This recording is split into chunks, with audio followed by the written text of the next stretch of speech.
The Democratic Alliance has defended the party's adoption of non-racialism in its policy to deal with the country's economically excluded.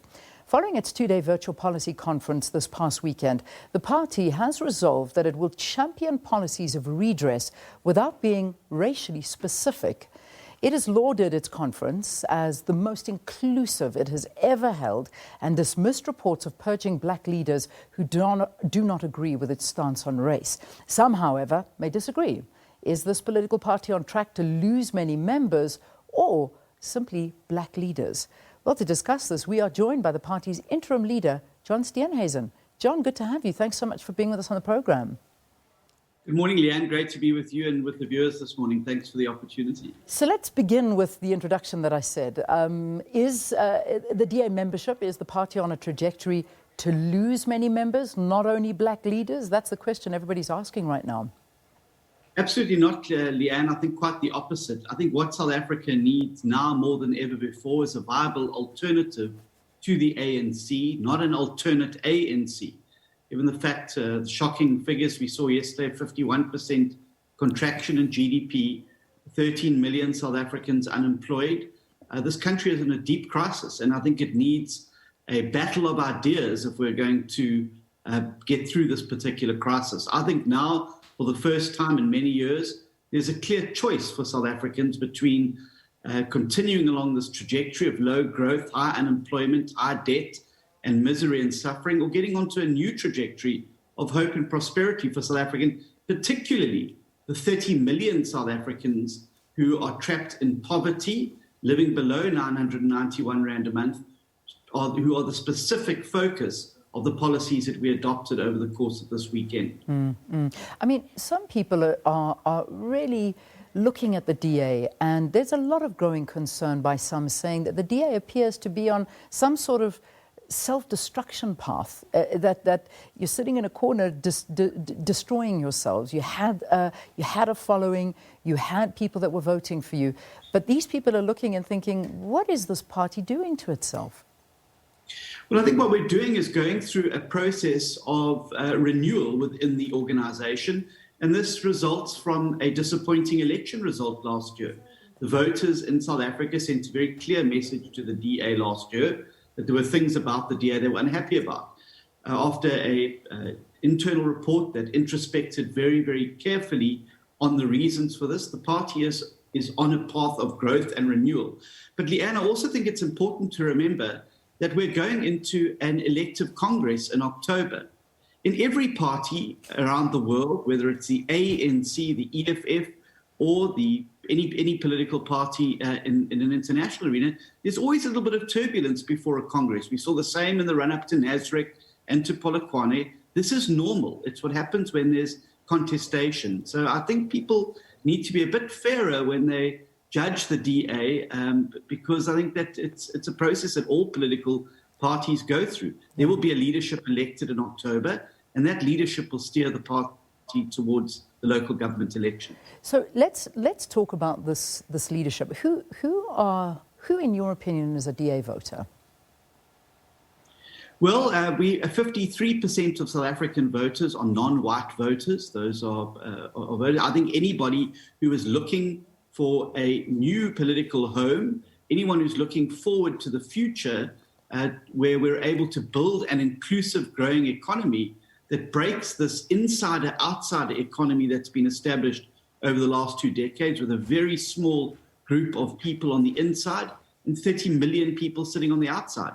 So whether it's somebody who is living in an informal settlement on the outskirts of eThekwini or somebody who's living in Umhlanga, the DA offers an opportunity for hope and prosperity and advancement. I think that the DA's message this weekend, I believe, is going to get incredible traction, particularly from those 30 million South Africans, 99.8% of whom are black South Africans, who remain trapped in poverty and locked out of opportunity by the policies that have been followed by this government for the last 2 decades, that have been neither broad-based nor empowering for the majority of South African citizens. So, John, I mean, let's be real, because I mean, when we look at the voter base here in South Africa, it is a majority black voter base. In the 2019 elections, when we look at the numbers, it says the party got, in 2019, 4% of its vote came from black voters, and that was down from a peak of 5.9%.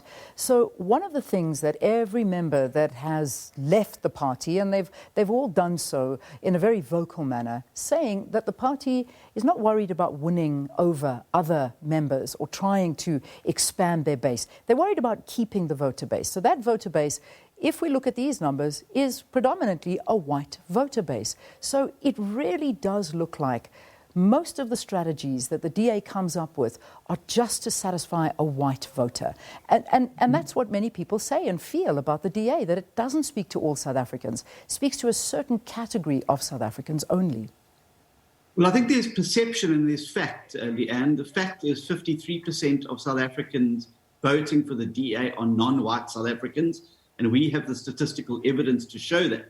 If we were only a white party, we'd be sitting at around about 6% in the polls. Instead, we're in the lower 20s. So clearly, there are South Africans of colour in large numbers who are voting for the DA. Let me just say this, Leanne. It would be a very stupid strategy for any political party to want to only win over minority votes. I don't want to lead a party that's fighting for second place. I want to lead this party towards its objectives of becoming the core of a new majority in South Africa by 2024. That would be completely self-defeating to only go after minority voters. Additionally, the policies adopted over this last weekend focus specifically on the 30 million poor South Africans. 99.8% of those are black South Africans. So I don't think it's neither fair nor correct nor backed up by evidence to say that the DA is only interested in going after minority voters. Our policies are geared specifically towards those 30 million South Africans who languish in abject poverty with no opportunity and who are looking for some hope for the future. Those are our obsession. The ANC is race obsessed.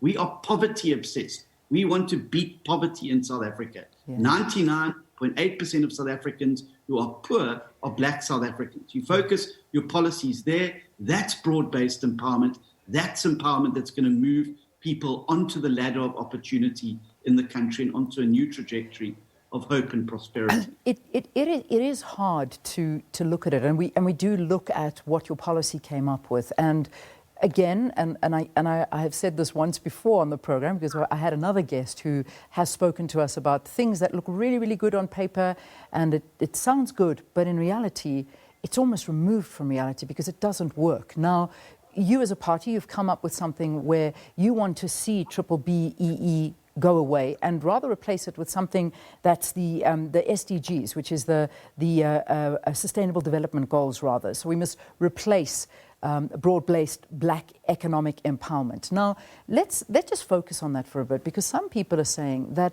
the DA is completely removed from reality. Let's take the clicks debacle, for instance, where we live in a country that at this point in time is still battling with the race issue.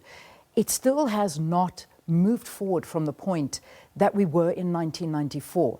There are some white people, and I do say this as a white person speaking to a fellow white person, that we still live in the past, that we are still not willing to understand and feel what our black colleagues and fellow South Africans are feeling at this point in time, and that it is almost impossible for them to move forward because we will not allow it. We hold on to what we've got as hard as we possibly can without letting them progress. Now, some of the policies that the DA are coming with are saying, yeah, but let's get people jobs on merit. How do you get a job on merit when you don't even have the opportunity to get an education? Something like a pandemic has pushed us back even further now, because I can promise you the majority in public schools don't have what we as a privileged white sector do have. Do these come into your mind when you're discussing certain policies at the DA? Well, I'm very glad you used the clicks example because I think it is absolutely why we've got to move away from this obsession on race. That advert is born out of a stereotype which sees people as envoys of their race rather than as individuals. And that lies at the heart of much of the problem that we have in South Africa still. Secondly, the Sustainable Development Goals are internationally recognized in many, many developing countries as the basis of human advancement and the best means to address inequality and exclusion from opportunity and political advancement. We have to ask ourselves the question, has EEE worked? Absolutely not. Black South Africans are 10% poorer than they were 10 years ago. The unemployment queue has grown far longer.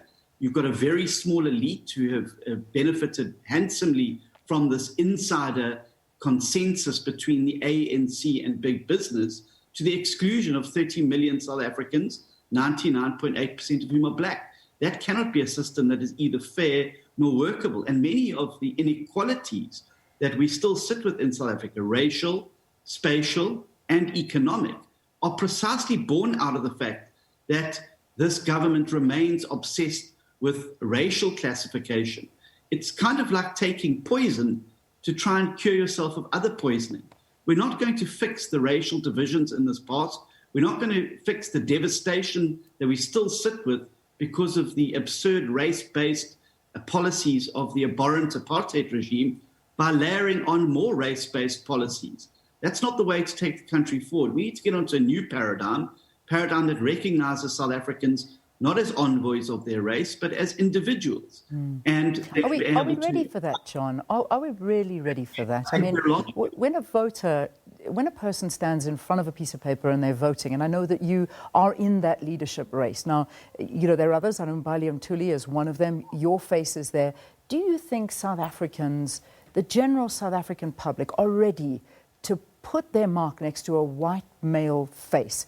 And I say that because I am unfortunately looking at the visual right now, and people, in a way, cannot relate to you, the wider population. And I do say that because we are Africa, we are in a minority. Do you think that a minority, and we look at the leadership of the DA, do you think you can honestly lead a country like South Africa and do it for everybody's interests? But you see, Leanne, you're falling into the same trap that the ANC have created for South Africans. You're seeing me as a white person. You're not seeing me as an individual with my own talents and abilities, which I can bring to bear to improve South Africa. Yes, I may be white. Yes, I have benefited from a system that systematically excluded other people. Now I can sit in a corner and flagellate for the rest of my life, or I can step up and try and rectify those imbalances of the past by fighting as hard as I can for the 30 million South Africans who remain in abject poverty and suffering in South Africa. I'm not an envoy of my race. You don't have to be a poor black South African to stand up for poor black South Africans. And I think history has shown us that it is quite the opposite. It's usually the people from the strangest of places that make the most difference. I'm also not on the ballot paper in this next election, and you won't be seeing my face there. You'll be voting for the multiplicity of candidates across the country that represent the full diversity of this party and its leadership. The 8 of the 9 provincial leaders who are black South Africans, our national spokespersons who are black South Africans, our countless public representatives who are black South Africans, not because they are black, but because they are South Africans of excellence. You'll be voting for ward candidates and mayoral candidates in towns and countries, towns and cities around the country in the next election. And you'll be able to see the DA on display as the most diverse political party in the South African landscape. All the parties that sit to the left and right of us in the House are monochromatic. We are the best representation of the rich tapestry of South Africa in all its spectacular technicolor. That is why people are going to vote for us. That is why South Africans are going to see through, particularly as we head into this deepest economic depression in a generation. They're going to be seeing a lifeline and a ladder out of the situation they're in and onto a more prosperous position by using the DA and its policies, and we'll be able to back this up with a track record where we govern. All right, John. It's been a pleasure chatting to you. I know that this isn't where it ends. We're going to have to talk a lot more to you ahead of the elective conference that's coming up in October, and of course the elections coming up next year as well. John, thanks very, very much for your time. It's always a pleasure. Thanks for the opportunity. Thank you.